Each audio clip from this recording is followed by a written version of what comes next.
Es un evangelio que los invito a todos ustedes a leer en su casa completo. Aquí leemos unos fragmentos, la esencia de la historia. Es el capítulo 9 del evangelista Juan. La semana pasada leímos un diálogo, un encuentro de Jesús con una mujer. Aquí Jesús se encuentra con un hombre.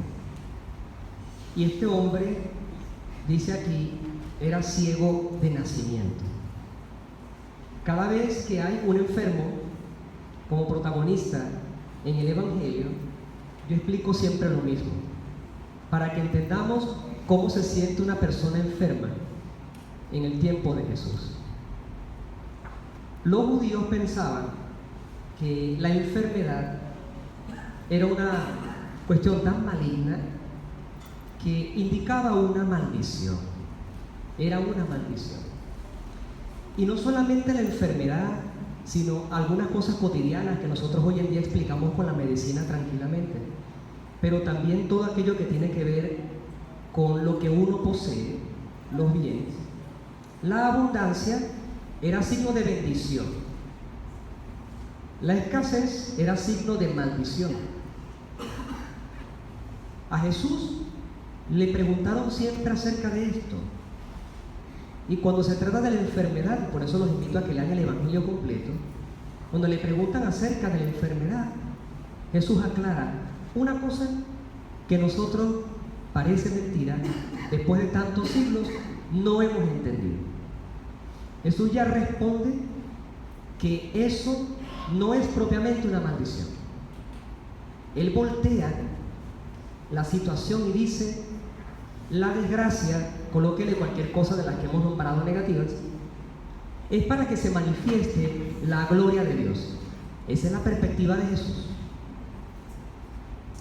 Cuando vemos ciertas historias como la del ciego de nacimiento o los leprosos, y esto tengo que explicarlo siempre para que entendamos cómo se sentía una persona enferma, alejada de Dios. Por la cultura se le enseñaba a la gente que este tipo de situaciones indicaba estar lejos de Dios, que Dios volteaba la mirada para otro lado, que por más que tú te arrodillases o levantases los ojos al cielo para pedirle algo, no te va a escuchar, porque Dios no puede escuchar a una persona bajo esta condición. Y es una mutilación psicológica y tremenda, porque sacaba a la persona de la sociedad, la sacaba de la religión. Y fíjense que aquí hablamos de esto también: sacar a la persona de la sinagoga, expulsar a la persona, que se vaya porque comete el grave delito de creer en Dios. Y esto en nombre de Dios, una cosa inaudita, inexplicable, pero así era. El ciego de nacimiento es una persona que creció con la idea de que no tiene la bendición de Dios. Es más, que le preguntan a Jesús: ¿quién pecó para que ese hombre estuviera así? Era un castigo en la mente del hombre. Repito una frase que parece que pasó debajo de la mesa. Pasan los siglos y nosotros convencidos de la idea que tenían los antiguos fariseos, y no hemos escuchado la enseñanza de Jesús. Pensamos que las cosas que nos suceden son un castigo y son una maldición, y no es para que se manifieste la gloria de Dios, que es el concepto de Jesús. Y Jesús responde: bueno, ¿cómo va a pecar él si nació ciego? Entonces pecaron sus papás. Alguien tiene que tener la culpa de que haya nacido ciego. No, ni él ni sus papás. Está así para que se manifieste la gloria de Dios. Muy bien. Ahora, Jesús lo sana. Y él sana, que es el aspecto interesante y curioso, y esta es otra idea que se lee en un segundo, pero puede que pase desapercibida.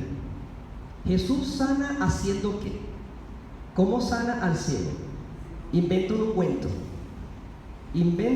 ungüento. Aquí aparece claramente. Escupe en el suelo, hizo lodo con la saliva, se lo puso en los ojos al ciego. De la misma tierra, Él saca una medicina.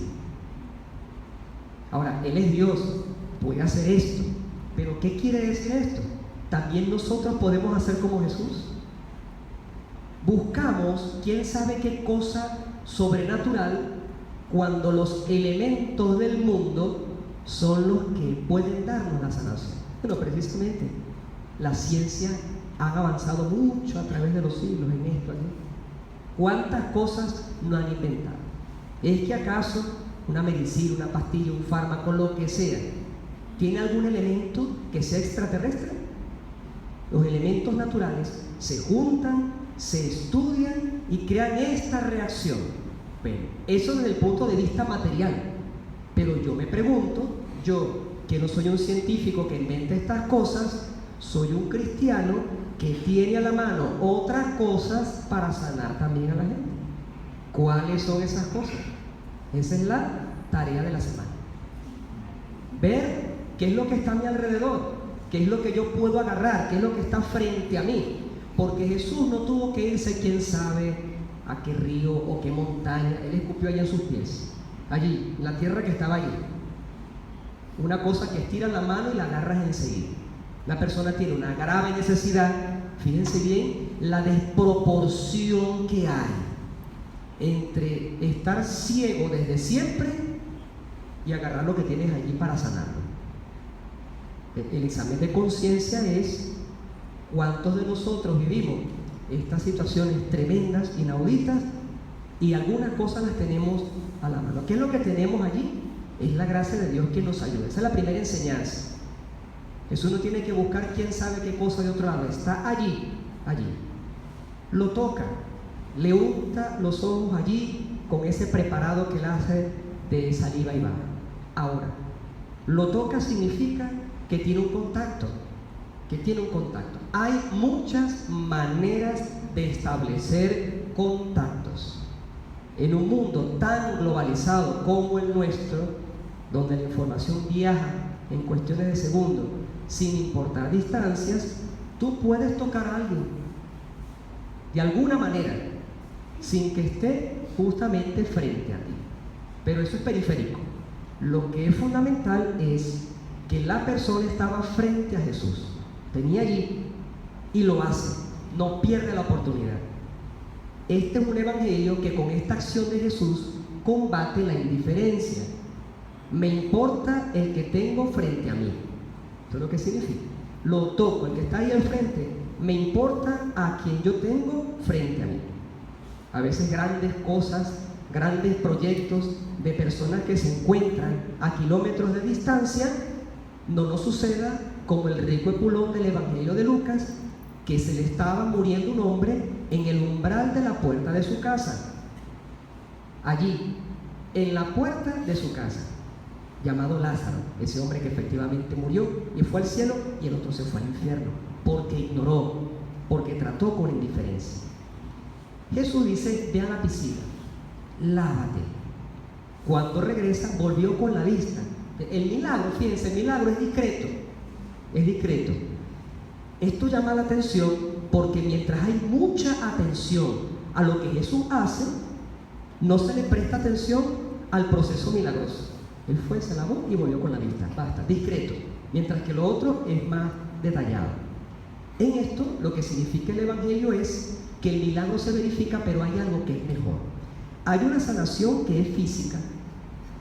Todo el mundo en el pueblo se conoce. Pero a veces, cuando Dios actúa en el pueblo, algunos no lo quieren ver, no lo quieren reconocer. ¿Por qué? Porque se sanó, porque es diferente. Todo el mundo se conoce en el pueblo. No es que le creció un brazo, no es que era negro y se convirtió en blanco, es que adquirió la vista. ¿Algún cambio en la cara? Particularmente no, eso es un cambio que ni se ve. Y aún así, algunas personas lo ven y dicen, dudan. Este era el que estaba ciego de nacimiento. ¿Cómo va a ser? No lo creían. Es el mismo. Pasa es que no creen en la acción de Dios. Otros dicen, sí, era él. Pero este es el que se sentaba a pedir limosna, sí. Otros decían, no, no es él, se le parece. ¿No quieren aceptar la obra de Dios? ¿Es que acaso son unos extranjeros que vinieron y lo vieron una vez y cuando lo ven la segunda vez no lo reconocen? Lo vieron crecer, es del pueblo, lo conocen perfectamente y dudan de la acción de Dios. Pero entonces lo que se da después es su testimonio. Él es sanado y él dice, yo no sé quién es ese hombre. Lo único que yo sé es que se llama Jesús. Y ya hemos dicho que la palabra Jesús, el nombre Jesús, para quien lo tenga, significa Dios salva. Yo sé que Él es el Dios que salva. Yo no sé más nada de Él. Lo único que yo sé es que yo veo. Eso, ¿cómo lo hizo? No lo sé. Lo que sí sé es que estoy viendo. Entonces, ¿para qué preguntarse tanto cómo Dios hace las cosas o cómo las va a hacer? Lo que importa es el resultado. Una persona sencilla que no estudió ni teología, ni filosofía, ni ninguna otra ciencia, yo no sé cómo lo hizo, ¿por qué me preguntan? Y vienen los fariseos malvados y comentaban, ese no es un hombre de Dios, porque resulta que la sanación se dio un día sábado. ¿Y qué es un día sábado? El día sábado, creo que casi todos sabemos, pero tal vez algunos no se podía hacer nada. Era tan estricto, era una locura, pero hay que entender la cultura. No se daban más de 300 pasos ese día, porque un paso más era transgredir el mandamiento de Dios. No se podía cocinar, no se podía lavar, no se podía limpiar, no se podía hacer absolutamente. Bueno, algunos de repente en Semana Santa, el viernes, no se lavan. No, pero es que no, es más exagerado. No se podía hacer absolutamente nada de nada. Todo el mundo se quedaba quieto como un palo, como un poste, porque los pasos estaban contados, que era la distancia que yo recorría caminando a paso contado para llegar a la sinagoga y regresar a mi casa. Entonces, el sábado no se puede hacer absolutamente nada, que será para nosotros el domingo, el día del Señor. Y entonces Jesús obra la sanación y entonces dicen, este hombre no viene de Dios, porque el mandamiento dice que no puedes hacer absolutamente nada un día sábado. Oye, y Jesús en otro evangelio le dice, ya va, un momento, no se puede ni siquiera salvar a alguien, no se puede sanar a alguien, si alguien se está muriendo no lo puedes acudir aunque sea día sábado. ¿Qué estupidez es esa? Y por eso era que la agarraban rabia. ¿Cómo puede un hombre pecador realizar un semejante prodigio? Este es el colmo del no creer. Y hay personas que son así, pero también entre nosotros, entre los creyentes, puede que haya personas también así. Había división entre ellos y le preguntan al ciego, ¿tú qué piensas del que te abrió los ojos? Que es un profeta. Es un profeta, es un hombre que viene de Dios. Fíjense, la gente que dedicó toda su vida a estudiar sobre Dios decía, no es Dios. Y cuando le preguntan a ese hombre que no estudia absolutamente nada en su vida, dice, es un profeta, viene de Dios, Dios lo mandó. Dios lo mandó. Y para quien, atención a esto, para quien predique a Jesús como Dios, para quien quiera respetar los mandamientos, para quien quiera comportarse bien, le va a pasar como al que era ciego, que readquirió la vista, que son las recriminaciones. Tú eres puro pecado desde que naciste. Nos vas a dar lecciones a nosotros. ¿Qué nos vas a enseñar tú a nosotros? Tú eres pecado, no que tú tienes un pecado, ¿sí? Tu ser es ser pecador. Y lo echaron fuera, lo expulsaron. Es lo que le espera a la persona que defiende a Cristo. Aquí no hay mentiras, aquí no hay falsas esperanzas, aquí no hay promesas que sean completamente alocadas. Aquí se trata de la verdad. Defiendo a Cristo y me sucede así, que comienza a reaccionar el mundo y el mundo me dice, tú no tienes nada que decirnos, no tienes absolutamente nada que enseñarnos, vete de aquí. Y podemos ser expulsados de los diversos ambientes del mundo. Ahora viene la parte buena, porque esta fue la parte dura, ¿no? Estos hombres no le dicen, tú tienes un pecado. Fíjense lo duro que es esta gente, que toda su vida tiene contacto con Dios todo el día en el templo, son los que podían leer la Biblia, son los que predicaban, los que le decían a la gente cómo llegar a Dios. Esa gente es la que le dice a este hombre: tú eres en ti mismo un pecado, tú eres un pecado, no es que tú tienes un pecado por lo cual estabas ciego, es que tú eres pecado y por eso te vas de aquí, fuera de aquí. Y después de esa expulsión, Jesús supo que lo habían echado fuera, y cuando lo encontró, dice aquí el Evangelio, le dijo: ¿tú crees en el Hijo del Hombre? Ahí comienza el diálogo bonito. ¿Tú crees en el Hijo del Hombre? ¿Qué significa el Hijo del Hombre? Un judío sabe que el Hijo del Hombre significa el Mesías. Por lo tanto, a nuestros judíos sonaría: ¿tú crees en Dios? ¿Tú crees en el Mesías, en el que Dios va a enviar? Y él dice: ¿y quién es, Señor, para que yo crea en él?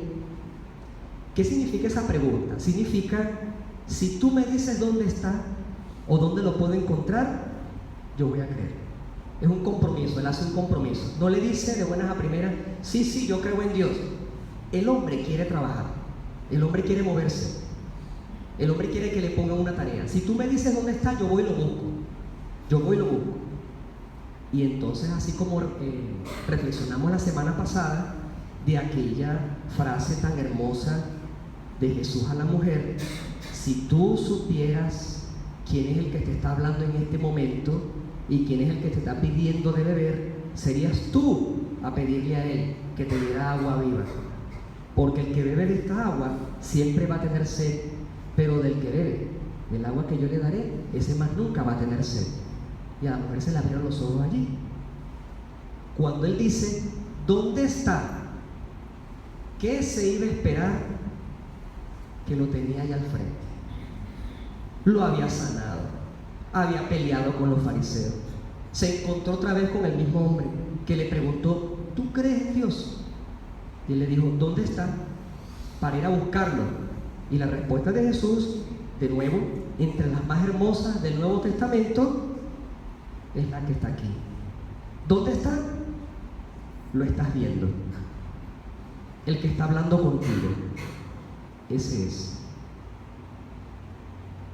Lo estás viendo, está frente a ti.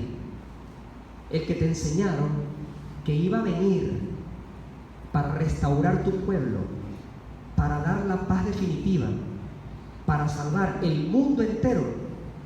No mires para allá, mira aquí, frente a ti. Está hablando contigo ahorita. Este es, soy yo.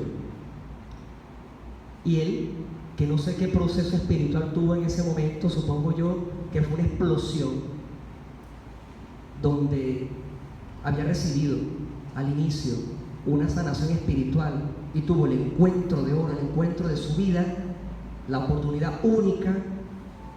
Respondió solamente 2 palabras e hizo un gesto. Dijo: creo, Señor. Y Señor significa Dios en el Nuevo Testamento. ¿Dónde está para ir a buscarlo? Aquí estoy, soy yo, creo. Directo allí, sin más palabras intermediarias. Creo, por supuesto que sí. Y se postró y lo adoró, lo reconoció como Dios. Ese hombre había crecido con la idea de que tenía una maldición encima, condenado a pedir limosna en la orilla de la calle, desechado, expulsado, vejado, tratado no como que tuviera un pecado encima, sino que él mismo es un pecado. Todo eso, una gran calamidad, una vida, podemos decir nosotros, desgraciada completamente, porque los hombres se la hicieron como tal. ¿Qué iba a pensar ese hombre? Que en medio de toda esa maldición, porque esa es la palabra que tenía en su cabeza con respecto a su condición, que iba a pensar que se iba a encontrar con Dios cara a cara, y que iba a terminar de esta manera, convirtiéndose en un grandísimo ícono del Nuevo Testamento, porque no solamente recibió la sanación corporal, sino porque tuvo la oportunidad de hablar con Dios. Tremenda sorpresa para su vida. Por eso, dejémonos también nosotros sorprender por Dios. Preguntemos a Él mismo dónde lo podemos buscar para que Él nos conteste aquí estoy hablando contigo. En el nombre del Padre, del Hijo y del Espíritu Santo. Amén.